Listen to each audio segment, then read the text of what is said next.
La journée mondiale de la santé le 7 avril prochain sera l'occasion également de fêter les 75 ans de l'Organisation mondiale de la santé, une date choisie par votre chaîne d'information locale pour décliner toute une série de reportages en lien avec les progrès en matière de prise en charge des malades. Aujourd'hui, pour le premier volet de cette série, rencontre avec Melba, un labrador qui vit au sein d'une maison de retraite de Chambray-les-Tours. Aurélie Renaud. On n'a pas le droit d'y donner à manger, parce qu'on a dit qu'elle était trop grosse. Vous avez vu un peu ? Monique a 90 ans. Ces dernières années, elle côtoie régulièrement Melba.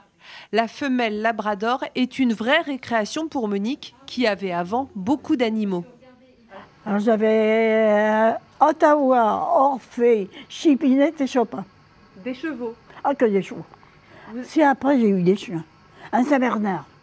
Melba a grandi dans une famille d'accueil. Jusqu'à 2 ans, elle suivait une formation pour être guide d'aveugle. Finalement, elle sera orientée vers la médiation animale. Aujourd'hui, le labrador intervient notamment dans l'unité protégée de la résidence, où certains pensionnaires peuvent avoir des troubles du comportement. Melba est un soutien pour les équipes.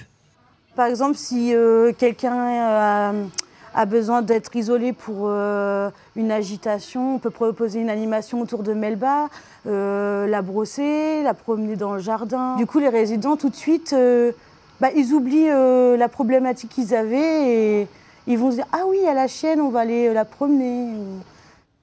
Melba appartient à la résidence. Le soir, elle rentre chez l'une des soignantes, sa référente. La chienne fait partie de l'équipe, elle en est même l'un des piliers.